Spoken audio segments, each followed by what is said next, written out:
In the heart of Melbourne, Australia, in the year 2020, a tragedy unfolded that would forever alter the lives of those involved.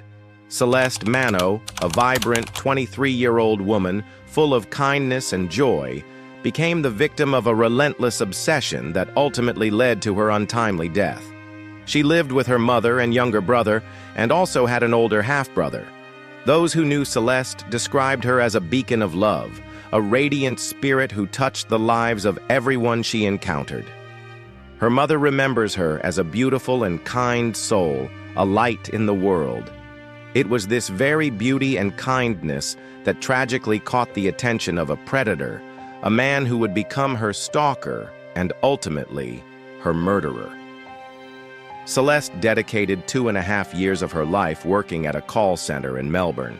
She was a beloved and respected member of the team, known for her positive attitude and warm personality. During her time there, she entered into a relationship with a co-worker named Christopher, a private affair that they kept out of the public eye. It was also at this same call center that she crossed paths with a 35-year-old man named Louis Seiko. Unbeknownst to Celeste, this seemingly ordinary encounter would ignite a dangerous obsession within Louis, an infatuation that would soon spiral into something truly terrifying. Louis's obsession began subtly, with him merely observing Celeste from a distance. They worked in the same building, their paths crossing occasionally, though their interactions were minimal and superficial. Louis had started working at the call center in April of 2018 as a customer service operator. Fatefully, Celeste later became his manager. Then in June of 2019, Louis's employment at the call center came to an abrupt end. He was fired due to his poor performance. The unfortunate task of escorting him from the building fell to Celeste as his manager. In an act of kindness and professionalism, she wished him well and extended her hand in respect. This simple gesture, however, took a dark turn when Louis lunged forward and kissed Celeste on the cheek, an act that made her deeply uncomfortable. The way he did it, the sheer inappropriateness of the gesture, sent chills down her spine. She confided in her colleagues, her boyfriend, and her family about this unsettling encounter. That kiss, that single, unwanted touch, seemed to ignite something sinister within Louis. It was at that precise moment that his infatuation morphed into a full-blown, all-consuming obsession. After being fired, Louis returned home and immediately went to his computer. He began meticulously searching for Celeste's presence online, tracking down her various social media accounts, including her Instagram profile. About a week after his dismissal, emboldened by his obsession, he worked up the nerve to send her a message. In this message, Louis laid bare his feelings for her, declaring his infatuation. Celeste, upon receiving these unwanted advances, responded politely but firmly, making it crystal clear that she had absolutely no interest in him or any kind of relationship. But this polite rejection did not deter Louis. Instead, it fueled his obsession, driving him to escalate his campaign of unwanted attention. He began bombarding her with a relentless barrage of messages, continuing until she was forced to block him on Instagram. This, however, was only the beginning of Celeste's nightmare. Just a week later, Louis created yet another Instagram account, and the stream of messages began anew. Celeste, though deeply disturbed by these continued intrusions, chose not to respond, hoping that by ignoring him, he would eventually give up and leave her alone. But her hopes were in vain. The messages persisted, an unending torrent of unwanted attention. Louis relentlessly professed his love, telling Celeste that he desired nothing more than to be with her. Finally, at her wit's end, Celeste replied once more, pleading with Louis to stop all communication and to simply leave her in peace. Again, she blocked him, and so the cycle began. Louis would create a new account, only to be blocked again and again. The relentless pursuit continued, escalating to the point where even Celeste's mother felt compelled to send him a message, begging him to leave her daughter alone. But even this plea fell on deaf ears. The accounts kept appearing, the messages kept flooding in, an unending wave of harassment that would ultimately consume Celeste's life. Luay's behavior took a sinister turn, escalating from persistent messaging to something far more menacing. In December of 2019, he crossed a terrifying line, sending Celeste a barrage of explicit and derogatory messages. These messages were not just unwanted. They were filled with detailed, disturbing accounts of what he fantasized doing to her if he could have her alone. The shift in his tone was palpable, a chilling transformation from unwanted suitor to a threatening presence. Celeste, understandably, began to fear for her safety. The content of these messages was so alarming that she immediately reported them to her colleagues at work, who, deeply concerned, urged her to contact the police. Celeste, heeding their advice, did just that. One day, while at work, Celeste glanced out the window that overlooked the car park. There, parked in a car, watching her intently, was Luay. His presence, a constant reminder of the threat she faced, amplified her fear. Celeste and her family, now living in constant anxiety, once again went to the police, seeking protection from this escalating harassment.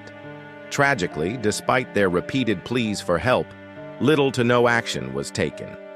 It's a grim reality that when someone exhibits this kind of obsessive and threatening behavior, they are often on a path that can lead to violence, even murder. They exist in a state of mind where they are already capable of killing. The stalking continued unabated for months, a relentless campaign of harassment that stretched on for over a year. A full year and 1 month passed, and Luay's disturbing actions showed no sign of ceasing. Finally, on the 1st of July 2020, Celeste and her mother Aggie went to the police station yet again, desperate to put an end to this nightmare.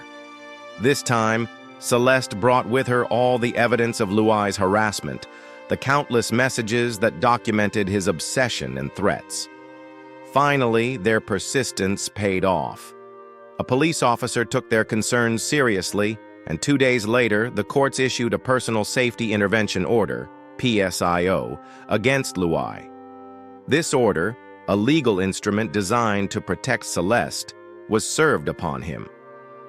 With the PSIO in place, all communication from Luay ceased.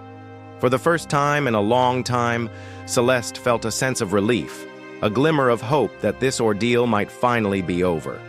Sadly, this was not to be the case. On the 10th of August 2020, Luay was apprehended by the police and brought in for questioning. He readily admitted to contacting Celeste repeatedly through various Instagram accounts, displaying a shocking lack of remorse or understanding of the gravity of his actions. He even went so far as to arrogantly claim that there was nothing illegal about what he had done, that sending these messages was, in his words, therapeutic for him. The police explained to him the immense distress his messages had caused Celeste and her family, but his response was chilling. He simply stated that if Celeste was so bothered by the messages, she should have just ignored them and deactivated her account. Following this disturbing interview and his subsequent arrest, Luay was released from custody, pending further investigation. Meanwhile, this entire ordeal had taken a severe toll on Celeste's emotional well-being. She lived in constant fear, deeply worried that something terrible was going to happen to her. Her anxiety was heightened by the fact that Luay was known to park outside the call center and watch her as she left work. Recognizing the danger she was in, the call center implemented a safety plan for Celeste. Colleagues would escort her to her car at the end of each shift, ensuring she wasn't alone. Despite these precautions, Celeste's fear persisted. She even confided in several colleagues, telling them she was terrified that Luay would one day kill her. Her fears, tragically, were well-founded. On the 11th of August 2020, Celeste posted a photo of herself with her boyfriend and made it her profile picture. This seemingly innocuous act would enrage Luay. That very same day, driven by his twisted obsession and fueled by jealousy, Luay went to a local supermarket and purchased a large kitchen knife. The sight of Celeste with another man, a simple photograph, had pushed him over the edge. On the 15th of August, 2020, Luay sent Celeste a lengthy 3.5-page email. Celeste, wisely, did not open the email and instead reported the incident to the police. In this disturbing email, Luay pleaded with Celeste to stop pursuing the PSIO and to drop her complaints to the police. He even attempted to portray himself as the victim, claiming that he had no further interest in her and that he was the one who had been wronged. But by contacting Celeste again, he had blatantly violated the PSIO, the very order designed to protect her. Celeste and her family, now living in a state of constant dread, once more went to the police to report this latest breach. The police, in turn, contacted Luay again, a move that likely only further fueled his rage and sense of victimhood. In Luay's warped reality, he was the injured party. The police, Celeste, and everyone else were the villains. Throughout this year of relentless stalking, Luay had been actively searching online for Celeste's address, and, chillingly, he was successful. He somehow managed to find an image of Celeste's house. Using her suburb, which he had gleaned from her Instagram account, he cross-referenced it with Google Maps and pinpointed her exact location. He now knew precisely where she lived. On numerous occasions, Luay would drive to her house and watch her from a distance, lurking in the shadows. He would drive by at night, observing her home, a silent predator stalking his prey. The exact number of times he did this remains unknown, but it is presumed that these surveillance trips were frequent and obsessive. On the 16th of November 2020, Luay's obsession reached its devastating climax. He decided to commit the unthinkable. He was at home, unable to sleep, consumed by his twisted perception of himself as the victim. He later claimed that his depression made it difficult for him to sleep. So, in the early hours of the morning, at 3:22 a.m., he rose from his bed, grabbed the hammer and the kitchen knife he had purchased just weeks earlier, and got into his car. He then drove towards the home where Celeste lived with her family. At that moment, the only other person present in the house was Celeste's mother, Aggie. Aggie was aware of Luay and his history of stalking, but she could never have imagined the depths of his depravity, the horrific violence he was about to unleash. Luay drove past the house, confirming that Celeste was indeed home. He saw her car parked in the driveway. He then circled the block and at around 3:48 a.m., parked his car a short distance away from Celeste's residence, a mere 2-minute walk. He exited his vehicle and began his deadly approach, carrying with him the hammer and the knife, the instruments of his planned violence. It appears he had somehow determined which room was Celeste's bedroom, perhaps through his previous observations of the house. Luay, having successfully breached the sanctity of Celeste's property, jumped over the side fence, gaining access to the backyard. He moved stealthily, a predator stalking his prey, towards Celeste's bedroom, located at the rear of the house. He was now right outside her window, mere meters away from where Celeste lay, fast asleep, completely unaware that the man who had tormented her for over a year was about to unleash his final, horrific act of violence. Luay tightened his grip on the hammer, the weight of his intentions heavy in his hand.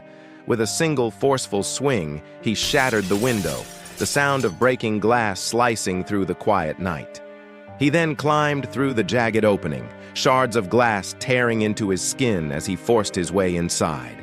His determination to reach Celeste was absolute, a chilling manifestation of his obsessive rage. Celeste, startled awake by the shattering glass, opened her eyes to a nightmare. She saw the man she had feared for so long crawling through her broken window, a terrifying apparition of her worst anxieties. Luay wasted no time. His attack was swift and brutal. He gripped the knife he had brought with him and lunged towards Celeste, his movements fueled by a crazed frenzy. In a desperate attempt to defend herself, Celeste instinctively raised her arms to protect herself. but her efforts were no match for Luay's violent rage. He attacked her with the knife, stabbing her repeatedly, over and over again, in a horrifying display of uncontrolled aggression. He was beyond reason, consumed by his obsession. Luay was fully aware that Celeste's mother, Aggie, was inside the house, and he knew that the noise from the broken window would inevitably bring her to investigate. But his rage was all-consuming, overriding any sense of caution or consequence. In total, Luay stabbed Celeste over 23 times, each blow a testament to his hatred and obsession. He inflicted multiple sharp force injuries across her body, targeting her chest, abdomen, back, legs, arms, and scalp. She also suffered numerous defensive wounds on her forearms and hands as she desperately tried to fend off his relentless assault. In a final, devastating blow, Luay plunged the knife directly into Celeste's heart. With the same chilling speed that he had arrived, Luay departed. Having inflicted his horrific violence upon Celeste, he dropped the knife onto the bedroom floor and climbed back out through the broken window, heedless of the further injuries the jagged glass inflicted upon him. He then discarded the hammer in the yard, where it would later be found by the police, a silent testament to his brutal attack. Luay, now bearing the marks of his violent act in the form of lacerations on his hands, left a trail of blood behind him as he fled back to his car. He ran, driven by a desperate need to escape the scene of his crime. The entire attack, from the moment he parked his car to his return, took a mere 2 minutes and 39 seconds. The sheer speed of the assault was as shocking as its brutality. Meanwhile, inside the house, Celeste's mother, Aggie, had heard the loud crash of breaking glass. Instinctively, she went to investigate, her heart pounding with a growing sense of dread. She opened the bedroom door and peered inside, confronting a scene of unimaginable horror, something no mother should ever have to witness. There, in her daughter's bed, surrounded by an overwhelming amount of blood, lay Celeste. Aggie later recounted that she couldn't comprehend what she was seeing, the sheer brutality of the scene too much to process. She desperately tried to help her daughter, but the shock and the extent of Celeste's injuries made it difficult to even lift her from the bed. It was then that she noticed the floor covered in broken glass, a stark reminder of the violence that had just taken place. After attempting CPR on her daughter, Aggie, in a state of panic and desperation, ran to her own bedroom and frantically dialed 000, the emergency services number. The call connected at 3:56 a.m. When the police and ambulance arrived at the scene, they were met with a scene of utter devastation. They found Celeste on the bedroom floor, covered in blood, her life hanging by a thread. Her mother, Aggie, was by her side, desperately trying to revive her, her cries echoing through the house, begging her mom not to leave me.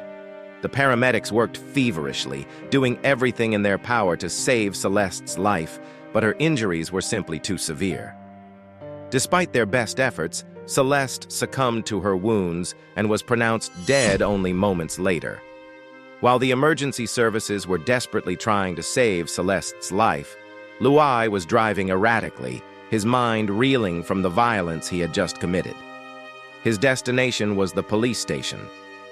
At 3:57 a.m., he arrived at the station, crashing his car into a barrier outside the building in his reckless haste. Before he could even exit the vehicle, he was confronted by 2 police officers. This, it would later be revealed, was all part of his twisted plan. He intended to appear deranged to the police, hoping to mitigate the consequences of his actions. In a calculated attempt to portray himself as insane, Luay made references to what he had done, coldly stating, "She's dead. Go and have a look at the crime scene." He then began pleading with the officers to shoot him, demanding that they draw their weapons and kill him. By this time, the police inside the station had been alerted to the attack on Celeste. During his interaction with the officers outside, Luay chillingly declared, "You know what happened. It's all your fault." Luay was taken into custody and brought into an interview room where the police began their investigation. It quickly became apparent that Luay had a carefully constructed plan. he would feign insanity in an attempt to evade responsibility for the murder. During the initial interrogation, he admitted to being in Celeste's house that night, but he downplayed the brutality of his attack, claiming that it was too dark to see clearly and that his memory of the events was hazy. Shockingly, Loué refused to accept responsibility for killing Celeste, instead attempting to shift the blame to law enforcement and others. He argued that the way he had been treated by the police and Celeste in relation to the stalking had transformed him into someone he didn't recognize, a person he claimed he had no control over. In his twisted logic, it was everyone's fault but his own, a truly vile display of a complete lack of accountability. Loué then offered a further justification for his actions, claiming that he went to Celeste's house because he wanted the pain and the voices to stop. He also alleged that his mental health had deteriorated since the lockdowns of 2020 and that this decline had been exacerbated by the stress of the situation with Celeste. Following this disturbing police interview, Loué was formally charged with Celeste's murder and remanded in custody. As the legal proceedings began, Loué was subjected to assessments by mental health professionals. During these evaluations following Celeste's murder, forensic psychiatrists were brought in to examine him. One forensic psychiatrist testified that Loué had been exaggerating his symptoms of mental illness in a calculated attempt to avoid standing trial for his crime. Another psychiatrist concluded that Loué was deliberately trying to elicit sympathy and that he was, without a doubt, fully capable of understanding the difference between right and wrong at the time the murder took place. Loué's attempts to manipulate the system sank to even lower depths. He fabricated a story about an entity he called Isa, claiming that this entity had encouraged him to kill Celeste. He stated that he would hear voices commanding him to go out and harm her, and that he believed that by carrying out the murder, these voices would finally cease. However, after multiple psychiatric evaluations, it was determined that this was simply another fabrication, a calculated performance designed to deceive the court. It was all a twisted act. Despite this, court documents revealed that Loué did have an undiagnosed extreme personality disorder, along with depression and body dysmorphia. Even with these conditions, medical professionals concluded that he was not experiencing a psychotic episode during the commission of the crime.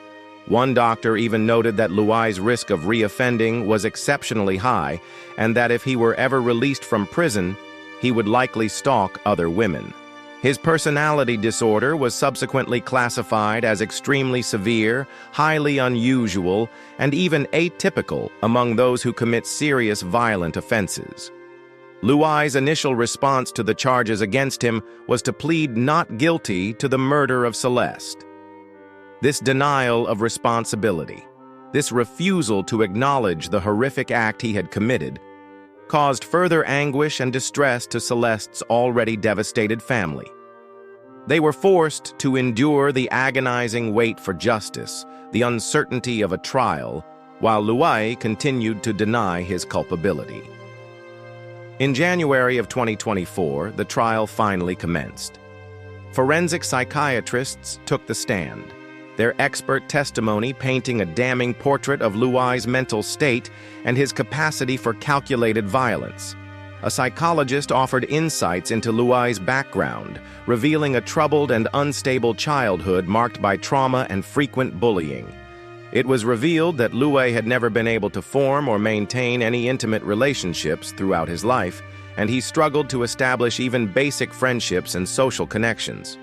According to his own family, as he grew older, Loué became increasingly isolated and withdrawn, retreating further and further into himself. In the years leading up to the killing, he had become almost entirely reclusive, spending the vast majority of his time alone in his bedroom in his parents' house. Then, in a surprising turn of events in February of 2024, Loué changed his plea to guilty. Faced with the overwhelming evidence against him, and perhaps realizing the futility of his charade, he finally admitted his guilt. He was subsequently sentenced to 36 years in prison, with a non-parole period of 30 years. The judge, in delivering the sentence, acknowledged Louet's documented mental health issues, but he emphasized that Louet knew precisely what he was doing when he committed the murder. The court recognized the profound and devastating impact of Louet's crime on Celeste's family and friends. However, they concluded that a life sentence was not warranted in this particular case, citing Louet's personality disorder as a mitigating factor that, in their view, reduced his moral culpability. Throughout the trial, Louet displayed a chilling lack of remorse for his actions and the immense pain he had inflicted on Celeste's loved ones. It seemed, disturbingly, that he still believed she somehow deserved what happened to her and that he was, in fact, the real victim of the situation. During the sentencing hearing, Louet did not make a personal statement, nor did he offer any apology to Celeste's family. Celeste's mother, Aggie, has expressed her profound disappointment and disbelief regarding the sentence handed down to Louet. She described the sentence as outrageous and unbelievable, expressing her horror that he was granted any degree of mercy when he had shown absolutely no mercy to Celeste. Aggie feels that the justice system has failed her daughter, that it did not deliver the justice Celeste deserved. She believes that a whole life sentence should have been imposed, ensuring that Louet would never again have the opportunity to harm another person. She is haunted by the fear that if he is ever released from prison, he will repeat his heinous crime, that he will stalk and kill another innocent woman, destroying another family in the process. Following the tragic loss of her daughter, Aggie has dedicated her life to advocating for stronger protections for victims of stalking. She has become a tireless champion for change, publicly criticizing the existing justice system and its failure to adequately protect Celeste, despite the clear and numerous warning signs. Aggie has called for the implementation of much stricter measures to prevent and address stalking, including the use of ankle bracelet monitoring for individuals accused or convicted of stalking offenses. She believes that if such measures had been in place in Celeste's case, her daughter's life could have been saved. Celeste's mother also carries the immense burden of guilt, struggling with the fact that Celeste was killed under her watch in her own home. She has expressed that this is a weight she will carry with her for the rest of her life. Aggie's tireless advocacy has brought much-needed attention to the serious gaps and inadequacies in the current system and the urgent need for more robust laws and enforcement regarding stalking. She has become a powerful and influential voice for victims and their families, tirelessly pushing for changes that could prevent future tragedies like the one that befell her family. Her incredible strength in the face of unimaginable loss is truly inspiring, and her unwavering determination to create a safer world for others is a beautiful and enduring testament to Celeste's memory. Aggie channels her profound grief into action, working tirelessly to ensure that no other family has to endure the same devastating loss that hers has. The case of Celeste Manno stands as a chilling and heartbreaking example of the insidious and often tragic nature of stalking, particularly when it escalates to violence. It powerfully underscores the critical importance of recognizing the early warning signs of stalking behavior, taking victims' concerns seriously, and providing them with the necessary protection and support to ensure their safety. The numerous failures in Celeste's case, from the initial lack of action by law enforcement to the perceived leniency of the sentence imposed on her killer, highlight the systemic issues that must be addressed if we are to prevent similar tragedies from occurring in the future. Aggie's tireless fight for reform is absolutely essential in this ongoing effort, pushing relentlessly for a system that truly prioritizes the safety of victims and holds perpetrators fully accountable for their actions. The loss of Celeste is immeasurable, the tragic and senseless extinguishing of a vibrant young life full of promise. Her story serves as a painful and stark reminder of the very real dangers of obsession and the devastating, long-lasting impact that such obsession can have on individuals, families, and entire communities. While justice, in its truest sense, may never be fully served in cases like this, the hope remains that Celeste's case will ultimately lead to meaningful and lasting change, preventing similar tragedies from happening and offering greater protection to those who are targeted by stalkers. Celeste's memory continues to live on, not only in the hearts of those who loved her so dearly, but also in the ongoing and vital fight for justice and a safer future for all.